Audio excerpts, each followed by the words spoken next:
Hi and welcome to the shop here. We're talking shop in the shop. I'm Frank Gucciardo with orderplans.com, a division of PKAD Architecture and Design. And we're back here in the coffee shop with my good friend Dan Evans. Cool beans here in West Sayville. Some great products, some tasty drinks and some treats. And we're right down here across from the West Sayville Golf Course. It's a little chilly here now. We're in the middle of winter right after Christmas. So thanks for joining us again. So today we have a special guest, Dan Evans, who we go back quite a way. Yeah. Dan, you're a what's called a fractional CFO. Yes.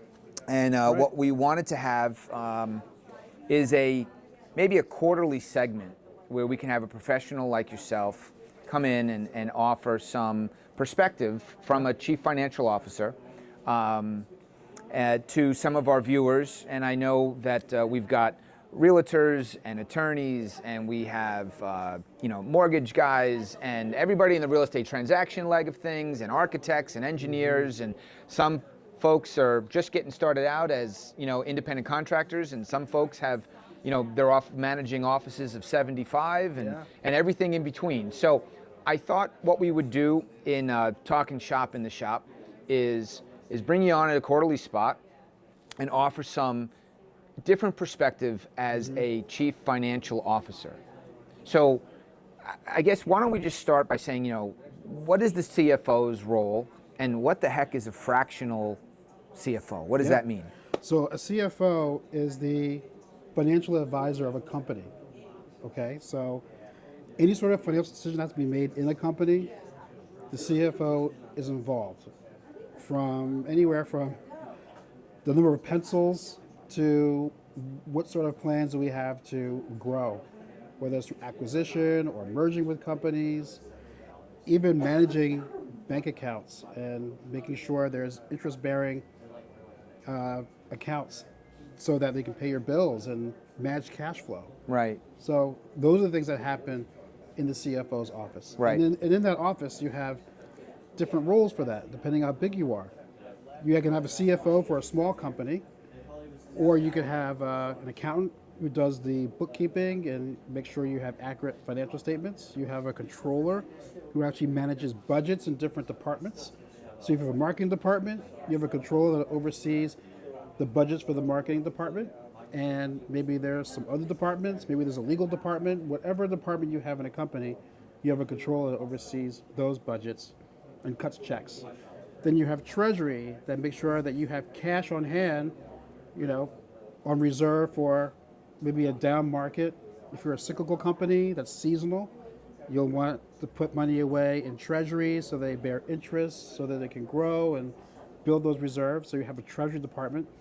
And then you have this area called financial planning and analysis, where you work directly with the CFO on actually projections and how do you chart this company going forward, and what sort of resources do we need to grow? What sort of financial resources we need to grow? Right. So that's basically what. So it can be as simple as possible, depending on the size of the company, and it could be very complex, as complicated, as big as the company. Sure. If you have a big, C corp firm, right, hundreds of employees, that's a different thousands, tens of thousands, right? That's a different, complicated. Absolutely. Versus the small, maybe S corp, where it's a young realtor that stepping out on their own for the first time, and they are growing, and they can see, well, I'm working in this office and there's 75 of us. Wouldn't that be something if I could maybe someday, have responsibility where I have my own office and I have my own group of 15 or 16 or 70 professionals? Because there's a difference between working in a trade as a plumber, architect, engineer, electrician, carpenter.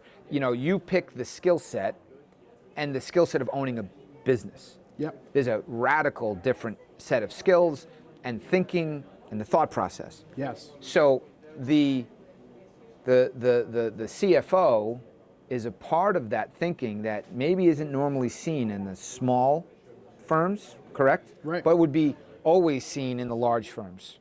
Yeah, and smaller firms do need a financial person, but usually that financial person is an accountant or a CPA. which are great because you need to have accurate financials so you can make decisions about your finances and how you can spend money and invest it in order to grow your business. Right. But how do you know where to invest those funds? How do you know you're getting a return on the investment that you're investing in to grow your business? Right. Because it's very easy to make a wrong decision. You invest in a project, whether it's marketing or some other project to grow your business, and then you realize there's no return there. Right. I've been stuck. I've made. Yeah. I can tell you what not to do, but it's very expensive. It's very expensive. Right. It's costly. But someone like yourself, as a trained professional in this space, Right. And again, so that fractional means what? When we say a fractional CFO, what does that mean? Well, so the thing is, a CFO is very expensive to hire full time. Full-time. I mean, even for a small company of like 10 people, I would say the minimum salary for a CFO, a seasoned CFO, is about $150,000. That's not really an expense that a small business can It's going to really incur. bear. Right. So fractional CFO is literally like a part-time CFO, somebody you can bring in on a project basis or on a retainer basis, either once a month or a quarter. Right. And you get the flexibility of Having that expertise. having the expertise, at a fraction of the cost. Right. Yeah. Gotcha. So it would be a very intelligent decision for someone that maybe has a little bit of traction, right? He's kind of gone past the figuring out stage, had a little bit of traction, Yeah. and is willing to invest to grow the business by maybe short cycling the mistakes.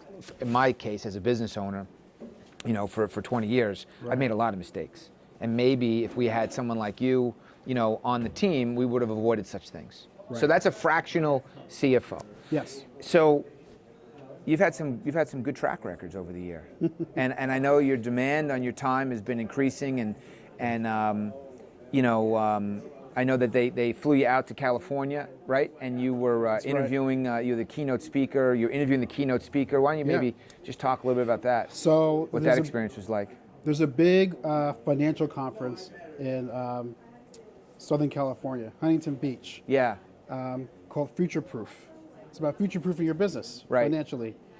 The keynote speaker was a man named Michael Carvin, who was a CEO and founder of Smart Asset, which is like a referral type of business for CFOs and Right. financial advisors. Yeah.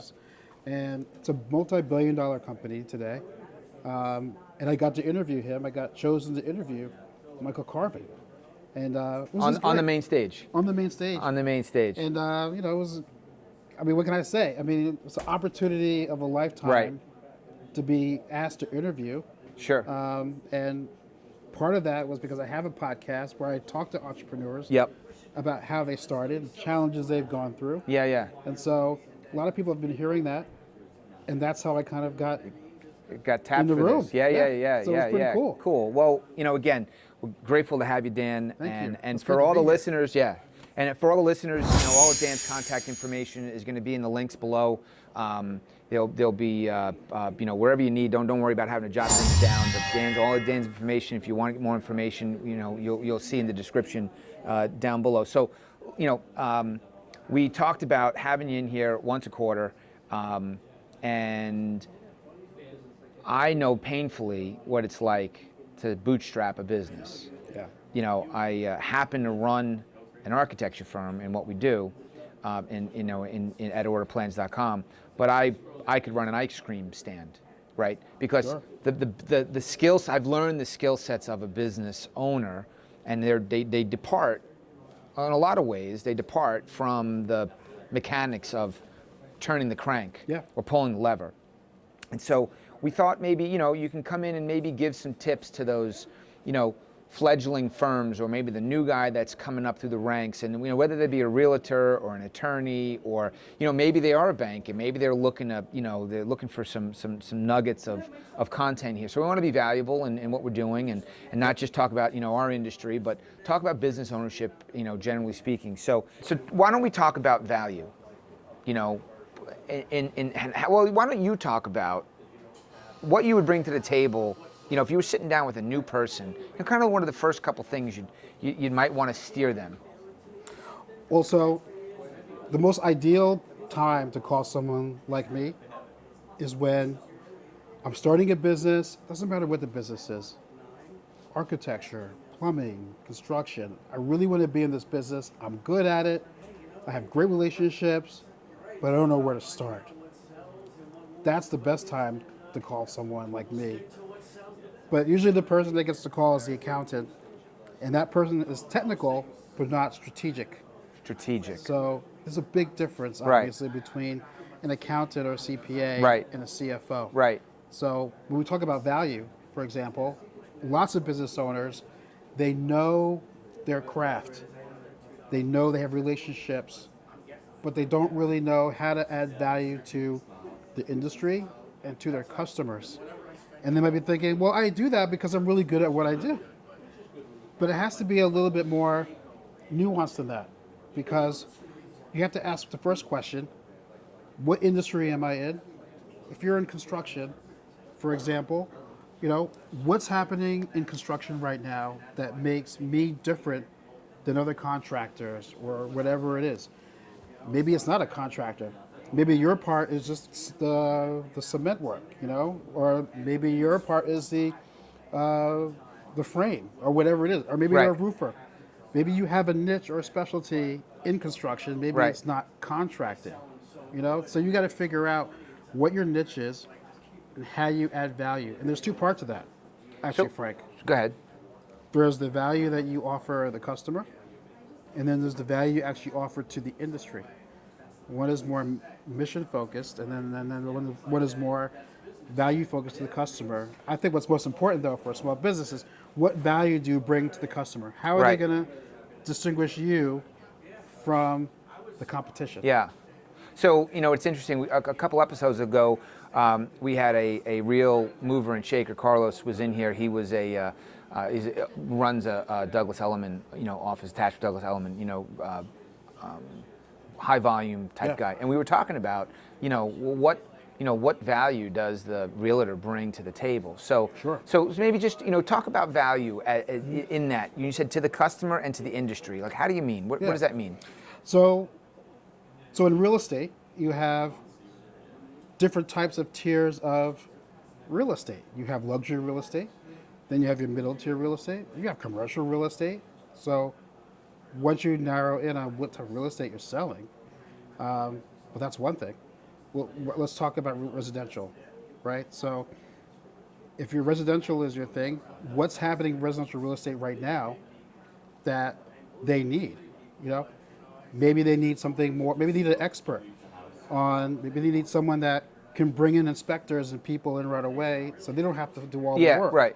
Whatever that. Maybe it's a white glove treatment that they need. Right. Or maybe it's maybe they need some of these from the area that knows the area really well, knows the neighborhood. Right. And knows All these value touch points. Yeah. Or Right. maybe they know somebody in the town. Right. Someone that's relationship driven. Right. So there's all types of different ways that you can add value Right. to a customer, and you have to figure out if that's the value that's missing. Right. So that's really that's a real estate example. I would Right. say. Right. All right, Dan. So we talked about someone that defines their mission, what are they going to do for their customer, what are they going to do for the industry. But now they have to sit and think how they're going to drive growth through that lens, right? So could you give some tips, as if our audience is sitting with you and across the table and you're counseling them? How would you drive growth? What are sort of the building blocks, the thought process behind it? Yeah, I mean, it's always a process, first of all, and that is always what's missing, and that's what a CFO does. They come and they help establish that growth process. But if you wanted to sort of get started, you can just do steps. Once you've identified the value to the customer, and let's just say, for example, we were talking about real estate, for example. Let's say you've decided that your value is that you're a white glove type of realtor. You ride them around, you show them the town, you're like a tour guide. That could be number one. You're showing them that you are familiar with the area, that you grew up there, or whatever it is. Right. Then you might take them to the office, and then you'll learn more about who they are. You'll start building out those steps that lead to a close.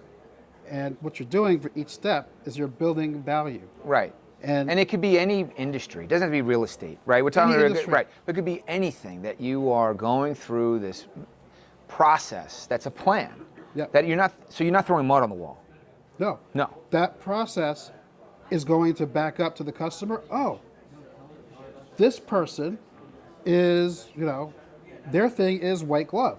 Oh, this person is an expert in this area. Oh, I like that. So each step reaffirms the value proposition. Right. Whatever that is to the. So are you saying that? I could just speak from my own personal experience. We have a marketing plan. Yeah. It's developed. It's written down. It's measurable. There's objectives. There's benchmarks. I know what I need to do. Right. So you're saying in your world as a CFO that you would have someone, if they were going to walk away with a nugget here today of what to do, is that everything on the financial side of their investment should be benchmarked, written down with a plan. Right. Yes? So once you have your process for growth, then you have to measure it. How is it measured?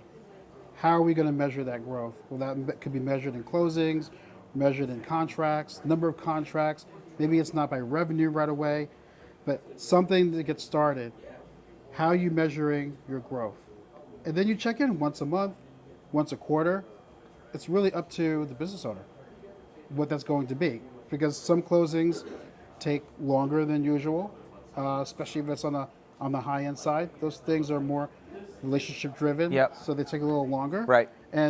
But if you're working on the other end of the spectrum, you have mostly volume. So maybe you're measuring by volume.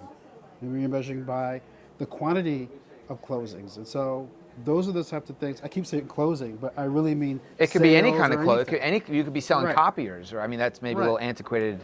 I don't know who's maybe it's a little antiquated to copy. Or even if a law office, you're looking at billable hours. Yeah. You're measuring that. So Right.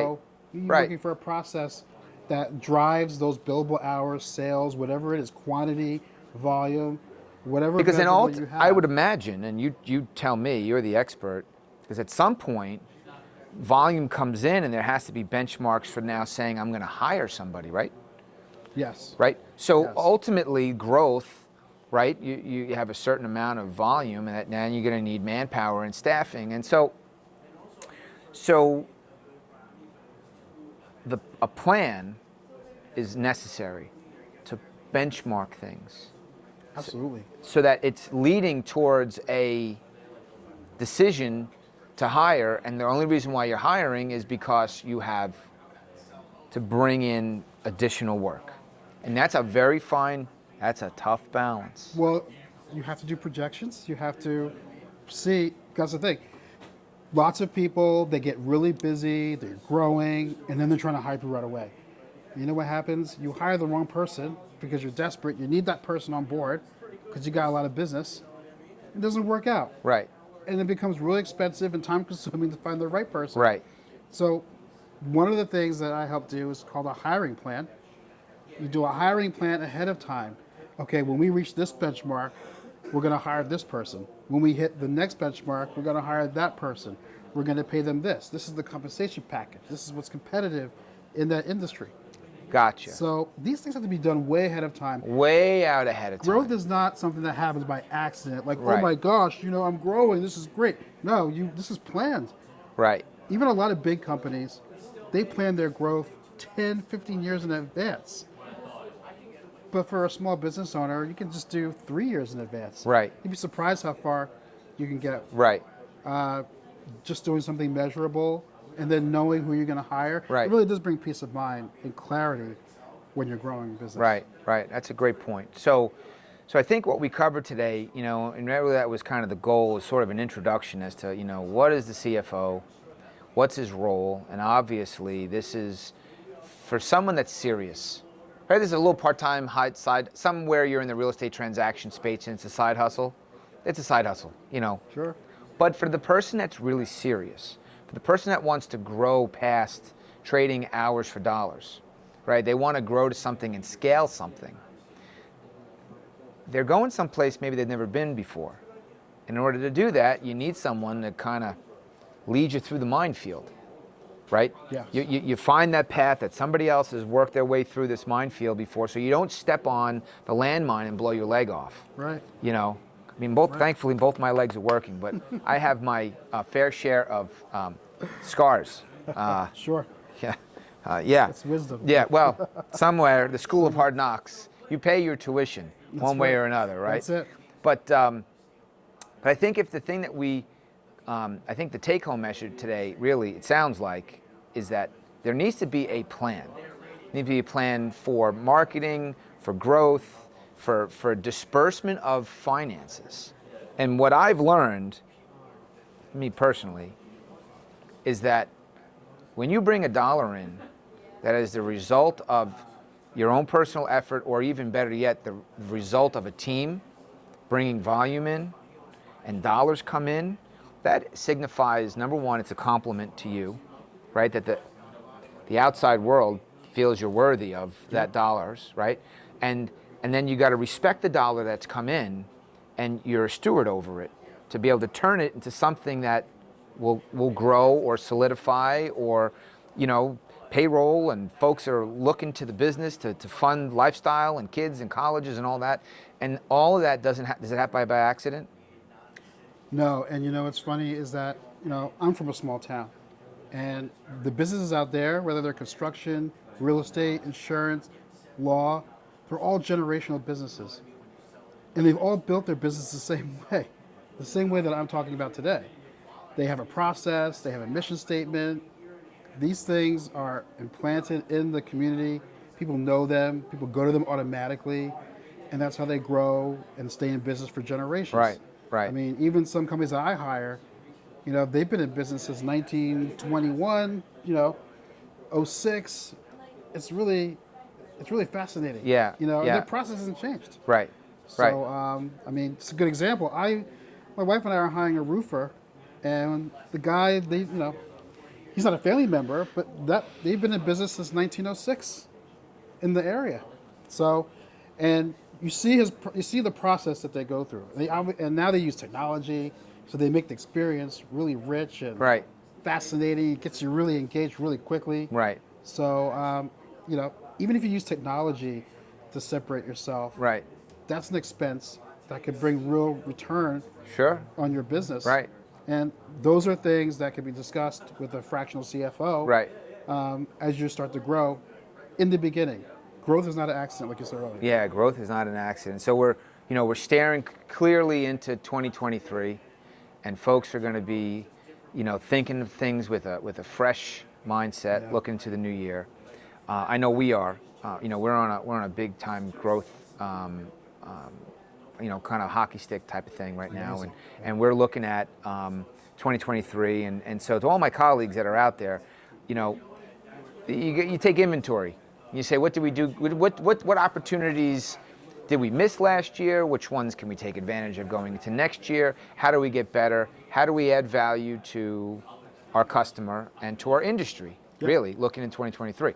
And so, you know, my suggestion to my colleagues would be assess your plan. And if you don't have a plan, you need to get one. And if you have one, maybe it makes sense to have a fresh set of eyes to look. But at a minimum, you have to have a plan with benchmarks. A plan with benchmarks. And then looking forward, what are we going to do so that it's not chaos? Yeah, I mean, and anybody can create a plan, but it's got to be an executable plan where you can measure it so you know you're not wasting your time and your money trying to grow your business. That's where a CFO comes in and helps you do all of that. It helps put legs to the plan. It makes it executable. Right. Because a lot of people will say, you know, I'm going to put ads in the local paper. I'm going to do this. And it may not make sense. It may not be efficient to do that. Right. Maybe there's some other way to do that while you grow. 'Cause, Right. You know, one of the things in the process of planning is what resources do you have to grow? You know, you'd be surprised how many people quit their jobs to start their business. But you know what I say is that your job is what's funding your business, at least initially. Yeah, sure. You know, so Sure. you shouldn't just quit your job that's a good time to be planning and hire somebody while you have resources, while you have income. Right. So you can plan the right way and then grow. That's right. The way that you're looking to grow. That's right. That's right. That's right. So Dan, I appreciate time out of your busy schedule, and we kind of touched on a lot of topical levels, and we wasn't really looking to get into anything super deep today, but it would be great to have you come back, and Sure. maybe we could talk about how do you drive growth? When is it time? What are the benchmarks to hiring? Maybe I don't know. We could talk about things about creating budgets and looking towards arming our colleagues with some things that they could kind of do for themselves at the very least. Oh yeah, yeah. Each of those buckets, there's so much to talk about. Sure. So, I'm happy to be on anytime. That's great. That's great. Makes sense. All right. All right. Well, from our families to yours, Happy New Year. We'll see you back here the next time talking shop in the shop.